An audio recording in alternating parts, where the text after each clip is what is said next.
नमस्कार प्रियंका ओडिया रोषे रे आपण समस्त को अनेक अनेक स्वागत।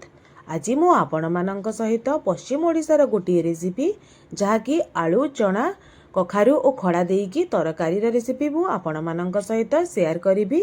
जदि आपण मानक ए रेसिपी भल लागिबो ताहेले वीडियो को लाइक टी करदेवे। आग को एपरी नुआ नुआ रेसिपी जानिबा पई मो चैनल को सब्सक्राइब मध्य करदेवे। तेबे चलंतु आजिर ए रेसिपी को आरंभ करिबा। प्रथमे एठी मु आलू खड़ा और कखारु को काटिकी नहीं तो ये आपण मैंने देखिपे आलू कखारु को मुझे एमती टिके बड़ बड़ साइज रे काटिकी नहीं। कखारु को पश्चिम ओडिशा रे माखन बोली कहती। देखंतु खड़ा को मध्य मु एमती काटिकी नहीं। एठी मु गोटे गिना बतुराई रखिथिबा छोट साइज रो चना नहीं जहाँकि देखिबा पई पूरा काबुली चना परी किंतु एहार साइज पूरा छोट। एहाकू पश्चिम ओडिशा रे तेयासी चना बोली कहा जाए। एबे देखंतु मु गोटे बड़ साइज रो कढ़ईटे बसाई नहीं। एबे सेतिरे मु 1.5 गिलास पानी दे नउची।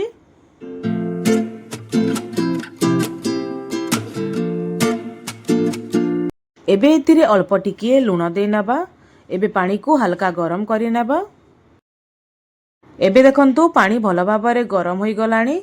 एबे एतिरे मु बतुराई रखिथिबा चना को दे नउची और ता सहित मु जो परिबा गुडी को काटिकी रखिथिली से गुड़ा को मध्य एथिरे दे नउची। जेमिति कि आलू कखारु और खड़ा को एथिरे दे नउची।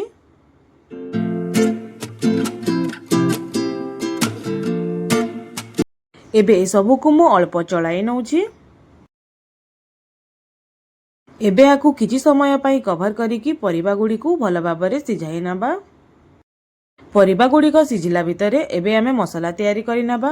तो एठी मु 3 चामच गोटा जीरा नेइछि, 1 चामच गोटा धनिया नेइछि, अल्प किछि अदा और किछिटा रसुन रो कोला नेइछि और ता सहित गोटे प्याज को 4 खंड रे काटिकी नेइछि। एबे एथिरे अल्प पानी देकी आकु आमे चिक्कण करिकी बाटी नबा।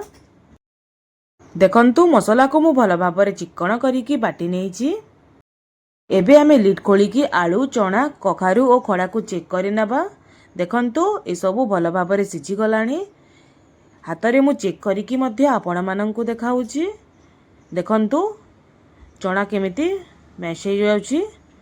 एबे आकु आमे गोटे प्लेट को काढी नबा। देखंतु ए सबु को मु गोटे प्लेट को काढी नेइची। एबे आमे तरकारी तयारी करिबा। तरकारी तयारी करिबा पई एठी मु गोटे कढ़ई बसाई नेइची। सेथिरे मु 4 रु 5 चमच रिफाइन तेल दे नउची। एबे तेल को भल भाबरे गरम करि नेबा। देखंतु तेल भल भाबरे गरम होई गलानी। एबे एथिरे मु हाफ चमच सोरिष दे नउची। एबे सोरिष को भल भाबरे फुटिबा पई देबा। देखंतु सोरिष भल भाबरे फुटी गलानी। एबे एथिरे मु गोटे मीडियम साइज रो प्याज को लंबा लंबा स्लाइस रे काटिकी एथिरे दे नउची। एबे प्याज को आमे हल्का गोल्डन कलर हेबा पर्यंत भाजी नबा।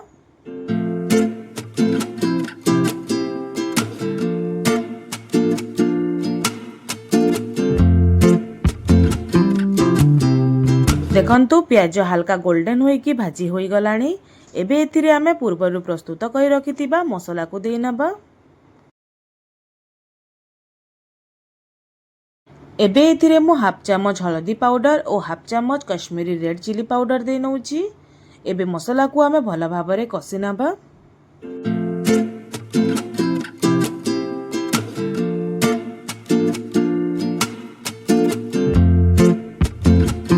एबे देखंतु मसला भल भाबरे भाजी होई गलानी। एबे एथिरे मु गोटे टमाटो को लंबा लंबा स्लाइस रे काटिकी दे नउची। ता सहित एथिरे मु स्वाद अनुसार लूण मध्य दे नउची। एबे ए सब को भल भाबरे मिसाई नबा।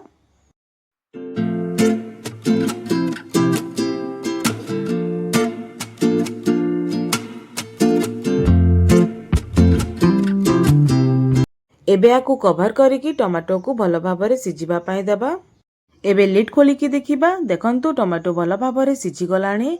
एबे टमाटो को आमे भल भाबरे मैश करि नबा।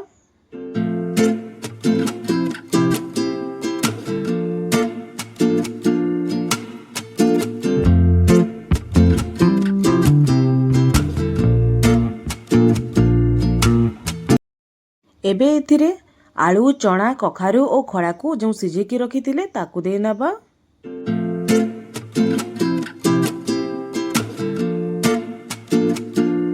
ଏବେ ଏସବୁକୁ ମସଲା ସହିତ ଭଲ ଭାବରେ ମିଶେଇକି କିଛି ସମୟ ପାଇଁ ଭାଜି ନେବା।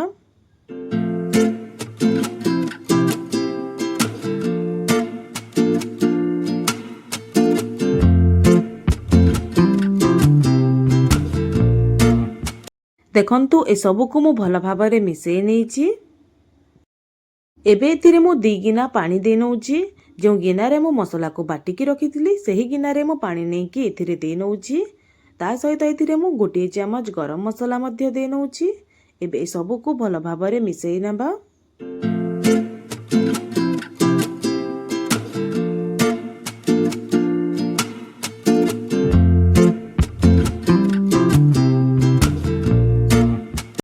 ଏବେ ଗ୍ୟାସର ଫ୍ଲେମ୍କୁ ଲୋ କରିକି ଆକୁ କଭର କରିକି 5 ମିନିଟ୍ ପର୍ଯ୍ୟନ୍ତ ତରକାରୀକୁ ଫୁଟିବା ପାଇଁ ଦେବା।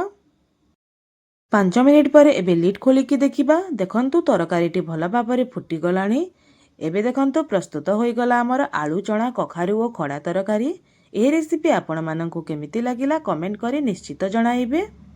ଏହି ରେସିପିକୁ ଥରେ ତିଆରି କରିକି ଦେଖନ୍ତୁ, ଦେଖିବେ ରୁଟି ହେଉ କିମ୍ବା ଗରମ ଭାତ ହେଉ କିମ୍ବା ପଖାଳ ସହିତ ଖାଇବା ପାଇଁ ବହୁତ ସ୍ୱାଦିଷ୍ଟ ଲାଗିଥାଏ।